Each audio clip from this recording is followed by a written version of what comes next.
For 50 years, humanity served. 50 years, we bled for a dozen alien species, holding the line against horrors they could no longer face. We gave them our trust, our technology, our best soldiers. They called us brothers. But on the bridge of a lone warship, staring at a betrayal that would burn galaxies, one commander learns the truth. Why would our greatest allies turn on us in a single, unified vote? What secret has humanity been hiding for 20 years, a secret so powerful it could save them or shatter the cosmos? And what happens when an entire civilization, 30 billion souls, is given a single order in one final word? Galaxy Council betrayed humans. We issued the order in one word. Before we begin, subscribe to our channel and ring the bell. Your support allows us to bring these stories to life. Don't miss what's coming next. All right, let's begin the story. Then, Commander Valerius Kane stood on the bridge of the human warship Aegis. His knuckles were white where he gripped the command rail. On the main view screen, hundreds of hostile contacts moved in perfect, synchronized orbits. They weren't pirates. They weren't an unknown enemy. They were their allies. Status on the approaching fleet? Kane's voice was low, tense. His tactical officer, a young lieutenant named Sarah, didn't look up from her console. Still holding position, sir. 12 distinct fleet signatures. One for each of the Concorde's founding races. 12 fleets, surrounding Earth, and every human colony across 12 star systems. His hands shook with a rage so cold it felt like ice in his veins. The message had arrived just minutes ago. Sent from the Citadel, the Concorde's capital on Nexus Prime, where all the great decisions were made. The message was simple, cruel. A knife in the back after half a century of loyal service. Commander, a voice crackled over the ship's comms. It was Ambassador Evelyn Reed. Her voice, usually so strong and full of conviction, was now a broken whisper. She had spent her entire life building peace with the aliens. Kane could hear her heart breaking across the light years. Valerius, the vote was final. Evelyn, what happened? Kane demanded. It was Forlag, the high emissary of the Zeph. He made the accusation. He said we were too dangerous. Too dangerous. The irony was a bitter pill. Kane remembered when humanity first met the Galactic Concorde. Our exploration ships found the edge of their space near a star called Kepler 186. The aliens seemed friendly then. They invited us to join their grand alliance. They said we could have planets, trade rights, protection. All we had to do was follow their laws and help them fight the silicates, ancient machines that consumed entire worlds. For 50 years, we had been their shield. We had been their sword. Humanity shared technology the likes of which the aliens had never seen. Our quantum communication network allowed ships to talk instantly across the vastness of space, a feat the Concorde couldn't replicate. Our adaptive shields could analyze and counter any weapon fired at them. Most of all, our military officers were brilliant. Humans understood war. Really, truly understood it. We had helped the Concorde win battle after battle against the silicate swarm. Human doctors had cured alien plagues that killed millions. Human engineers designed space stations and planetary defenses that made Concorde worlds safer than ever. They had praised us, called us the finest new members the Concorde had ever welcomed. But it was all a lie. What were the terms, Evelyn? Kane asked, dreading the answer. They voted to expel humanity, she choked out. Seize all our territories. Every planet, every station. She paused. And Valerius, they're planning to relocate the population. To work camps. Slavery. They wanted our knowledge. Our labor. But they didn't want us to be free. The aliens had never trusted us. They only wanted to use us. And when we became too good, too important, they got scared. They got scared we'd become the leaders instead of the helpers. High Emissary Forlag had spoken for them all. He said humans learned too fast. That we found weaknesses in alien strategies and political systems no one else had ever noticed. He said we might be friends today, but tomorrow, we might use that knowledge to conquer the galaxy. And the other races, even the ones we saved from the silicates, they agreed. Every single one. The vote was unanimous. Kane looked at the tactical display. Hundreds of alien warships surrounding Earth.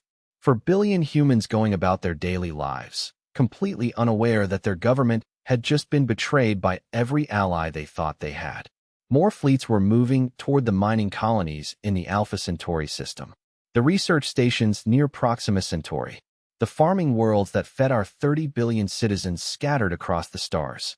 The betrayal was perfectly planned. They moved their fleets into position while Ambassador Reed was still sitting in council meetings, thinking she was discussing trade agreements. Our military was caught completely off guard. But Valerius Kane had not become a fleet commander by giving up. "Evelyn," he said, his voice now steady. "Get to your ship. Get out of there. They're already surrounding the station, Val. There's nowhere to. Get out." He cut the connection. He couldn't afford to think about her. He had a civilization to save. He opened a secure military channel, one that connected him to every human military officer, every government official, across all of human space. The channel used quantum encryption that the aliens had tried and failed to break for decades. This is Commander Kane of the Aegis. One by one, the faces of humanity's military leaders appeared on his screen. Fleet Admiral Eva Rostova from Luna Station, headquarters of the human space fleet. General Marcus Thorne from the Mars Defense Grid. Captain Eva Rostova from the exploration ship Odyssey, mapping new stars far from Concord space. Dozens more, from bases and ships scattered across 12 star systems. Kane told them everything. The vote, the betrayal, the plan to enslave their people. He let the horror sink in for a moment. He saw the shock, the rage on their faces. The Concord intends to arrest all military personnel and civilian leaders, Kane said, his voice flat and cold. They will relocate our population to alien worlds. They will make us their slaves for the rest of our lives. A heavy silence filled the channel. But, Kane continued, we have been preparing for this. For 20 years, a secret program had been running in the shadows. A project so secret, only the highest levels of command knew it existed. It was called the Phoenix Mandate. Dr. Eris Thorne had been in charge. He had built ships, weapons, and tools that no alien race knew about, hidden in asteroid belts, on dead moons, in the dark space between stars. Humanity had hoped this day would never come. But hope was not a strategy. Kane took a deep breath. He looked at the faces of his fellow officers. Ready to fight, ready to die. He spoke the single word that would change everything. The word had been chosen years ago by the Phoenix Mandate Planning Committee. The code that would activate every hidden system, every secret plan, every last hope for the human race. The word was simple, clear, and every human who heard it knew exactly what it meant. It meant humanity would not surrender. It would not become slaves. It would not let the aliens win. It meant that humans would leave this galaxy behind and find somewhere else to build a new home. A home that could never be betrayed again. Kane looked at the alien fleets on his screen and smiled coldly. He gave the order that would make the Galactic Concord regret their betrayal for the rest of their existence. The word echoed through every human military base, every civilian command center, across 30 billion people. The word was simple, devastating, and final. Aegis. The command went out. Aegis. On Luna Station, Admiral Rostova heard it. The massive human fleet docked there came to life. On Mars, General Thorne received the transmission. The planetary defense systems protecting the Red Planet from any attack hummed with newfound power. Every human leader understood.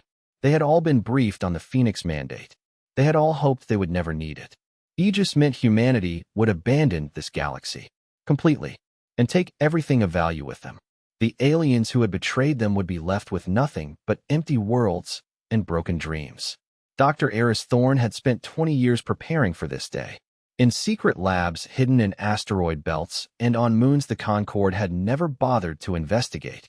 While human diplomats sat in council meetings, while human engineers built factory ES on alien worlds, the Phoenix Mandate had been creating the impossible. The quantum tunneling drives were the first breakthrough. These engines could move entire fleets instantly across distances that would normally take years. The aliens knew humans had fast ships. They had no idea human technology could actually fold space and time, making distance meaningless. Then came the void weave composites, stealth materials that made human ships and stations completely invisible to every type of alien sensor. Human ships could sit right next to alien vessels and remain completely undetected. But the most important part of the Phoenix Mandate was the Genesis Matrix. Terraforming packages that could turn dead worlds into garden planets in just a few months. Not centuries. Months.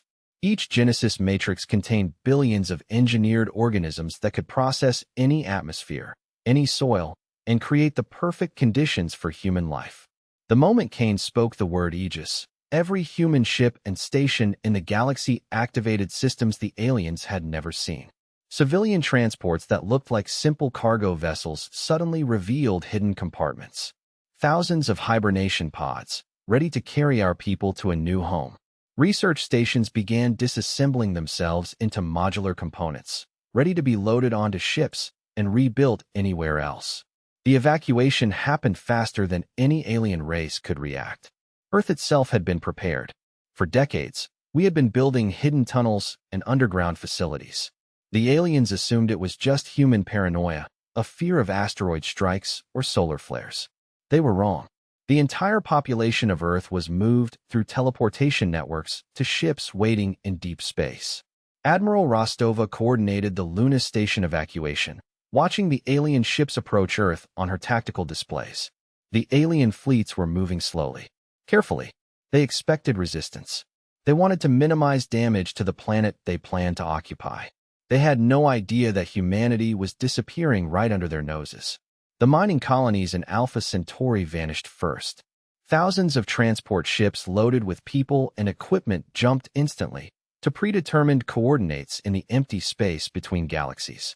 The research stations near Proxima Centauri were next. Human scientists activated their quantum tunneling drives and took their entire facilities with them into the void. Captain Paulson coordinated the evacuation of the outer colonies from his exploration ship, the Odyssey. The aliens thought the Odyssey was just a curious vessel mapping nearby stars. In reality, it was the command ship for a secret fleet that had been exploring other galaxies for the past 10 years, looking for a new home for humanity. When the aliens finally arrived at Earth, they found nothing. Empty orbital platforms. Abandoned cities. No sign of where 4 billion people had gone.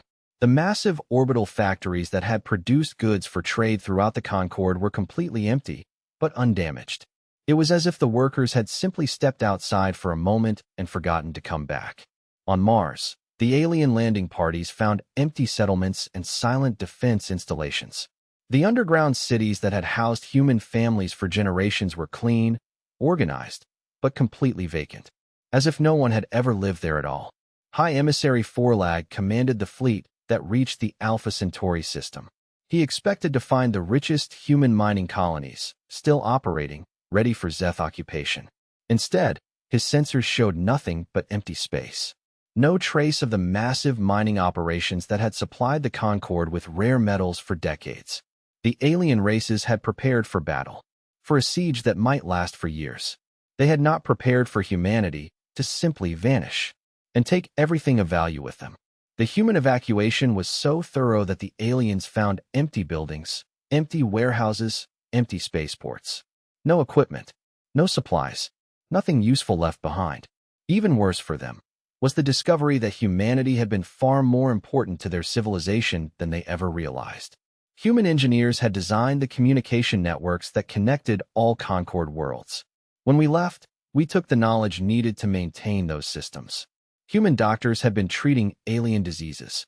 When they disappeared, medical facilities on dozens of worlds stopped functioning properly. The trade networks, the complex supply chains that kept their planets fed, had been organized and managed by human companies. Without human coordination, the alien races couldn't figure it out.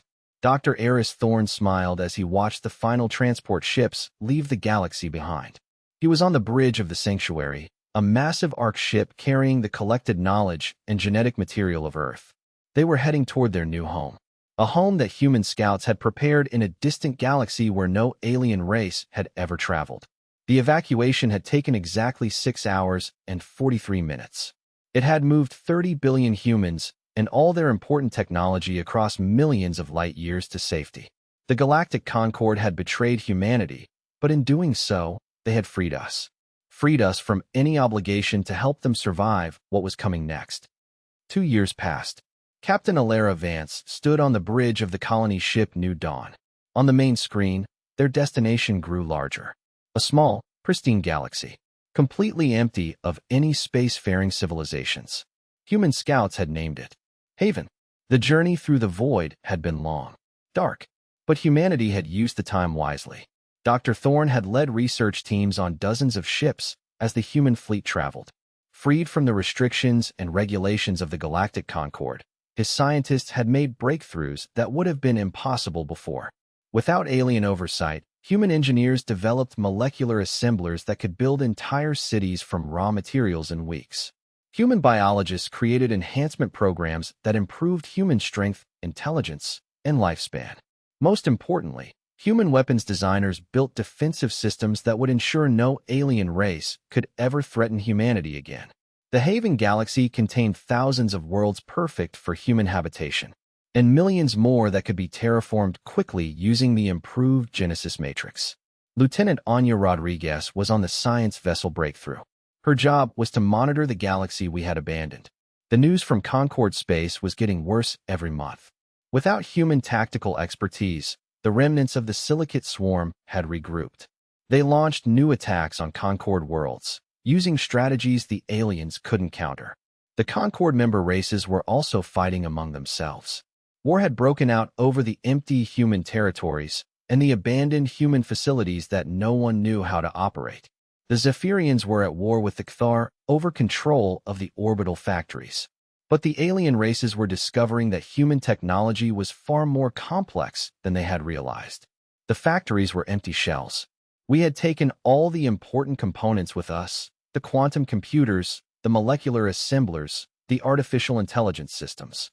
We left only useless buildings that couldn't operate without human knowledge. Worse, their own technology had stagnated. For 50 years, they had become dependent on human innovation. They had grown lazy, complacent, while humans solved their problems. Captain Vance reviewed the intelligence reports. The communication networks were failing. Medical facilities were shutting down. Trade routes had collapsed. Entire planets were running out of food. The civilization they had worked so hard to protect from us was falling apart without us. In Haven, humanity was building something new. A society based on human values and human capabilities, without any external limitations. The first colonies in Haven were marvels of engineering. Entire worlds were transformed in months. But humans were not alone. We found dozens of primitive civilizations that had not yet developed space travel. Instead of conquering them, we offered friendship, assistance. We shared knowledge that helped them advance peacefully. We had learned our lesson from the Galactic Concord. Human colonies in Haven became centers of learning and trade. The relationships we built with these new allies were based on mutual respect and shared benefits, not the unequal partnership that had existed with the Concord. Our military facilities were hidden, deep in asteroid belts, on artificial stations that could not be detected. Our weapons designers created defensive systems that could protect entire star systems from any conceivable threat. But the most important development in Haven was a new form of government, the Haven Alliance. Democratic, inclusive, but also designed to prevent the kind of betrayal that had destroyed our relationship with the Concord. Captain Vance smiled as she watched human ships arriving at new worlds, where cities were already rising from barren landscapes. Humanity had found something in Haven they never had in Concord space. Freedom. The freedom to reach their full potential. The exile that was supposed to destroy humanity had instead transformed us into something stronger and more capable than we had ever been before. 5 years after humanity vanished, the old galaxy was burning. High Emissary Forlag stood in the ruins of the command center on Nexus Prime. The planet that had once been the proud capital of the Galactic Concord was now a bombed-out ruin. Devourer machines stalked through the broken streets, hunting for survivors.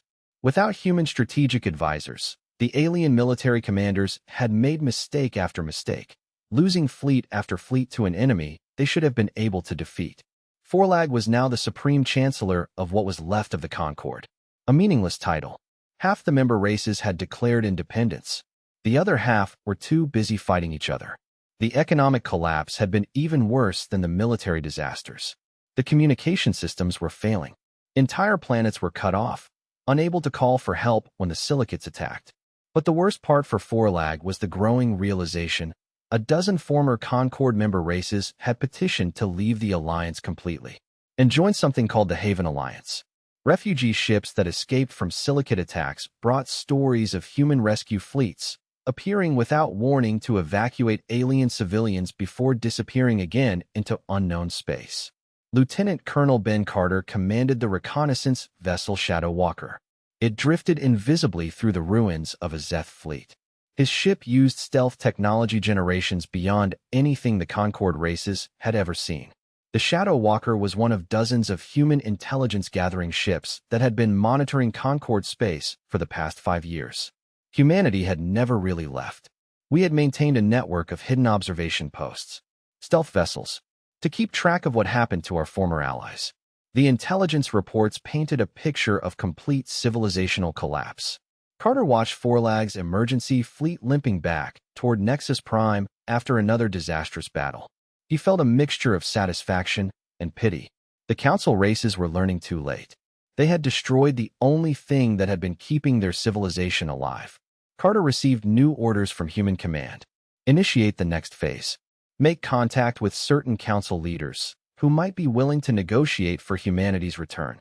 The message the Shadow Walker transmitted to Nexus Prime was brief, untraceable, but it contained enough advanced technology to prove it came from a source with capabilities far beyond anything the Concord possessed. The message reached Forlag in his damaged command bunker. It offered him something he had been dreaming about for months. The humans were willing to talk, but only under very specific conditions. Forlag read the coordinates. The humans wanted to meet in neutral space, far from any Concord world or military installation, a place they could control completely. The Supreme Chancellor made the decision. He would go alone. This was the only chance to save what remained of his civilization. As Forlag's small diplomatic ship approached the coordinates, he was amazed to see a massive space station materialize around his vessel. It used technology that seemed to bend space and time, violating everything the Concord knew about physics. The station was beautiful, terrifying, and completely alien, despite being built by the humans who had once been their junior partners. Colonel Marcus Thorne was waiting in a simple conference room. He looked exactly the same as he had 5 years earlier. Impossible, unless humans had developed life extension capabilities. Thorne's first words made it clear. The humans were not interested in returning as grateful supplicants. They were returning as the dominant power. The price of our assistance, Thorne said, will be the complete transformation of the political and economic systems that have governed this galaxy for thousands of years. Forlag realized he was not negotiating for humanity's return to the Concord. He was negotiating for the Concord's submission to human authority. The negotiation stretched into 6 hours. Forlag found himself facing a holographic assembly of human leaders from across Haven Galaxy. General Susan Carter spoke from the human capital of New Terra, where billions of humans lived in cities that combined the best of human technology with architectural principles learned from dozens of new alien allies. The human terms were presented without any possibility of compromise. Humanity would return to Concord space, but only as the senior partner in a new galactic government. The Galactic Concord would be dissolved. It would be replaced with the Galactic Federation, administered by human officials. All former Concord worlds would submit to human oversight and human law. The alternative was simple, final. Humanity would withdraw permanently from this galaxy and take with them the 12 alien species that had already pledged allegiance to the human empire in Haven. The Concord races could face the silicate threat alone. Forlag tried to find some middle ground, some way to preserve alien dignity. But Thorne made it clear that humanity had moved far beyond the need to negotiate with anyone about anything. General Carter showed Forlag what had happened to a rogue silicate hive discovered near Haven Galaxy. The entire system, including the star itself, had been destroyed, replaced with a controlled nebula that served as a monument to human technological supremacy and a warning. Admiral Rebecca Chun explained that the weapon used was just one of many new technologies humanity had developed during their exile. Thorne told Forlag that the Council's betrayal had been the best thing that ever happened to humanity. It had freed them. The most shocking revelation came last. Thorne explained that humanity had never really left the galaxy at all, that advanced reconnaissance networks had been monitoring every Concord world throughout the exile. We watched the economic collapse, the military defeats, the political chaos. We chose not to intervene. We wanted the alien races to understand completely what life was like without human assistance. The lesson had to be thorough and undeniable before we would consider returning to help. Forlag finally understood. He was not negotiating. He was being informed of decisions that had already been made. The humans were offering a choice between submission and abandonment. He looked at the images of the new human empire, the thriving cities, the advanced technology, the dozens of allied species, old and new. He accepted the human terms. He had no choice. Humanity offered the only hope for his civilization to survive. The new galactic government began operations immediately. Human fleets emerged from quantum tunnels to take control of key systems throughout former Concord space. The transition was swift, efficient.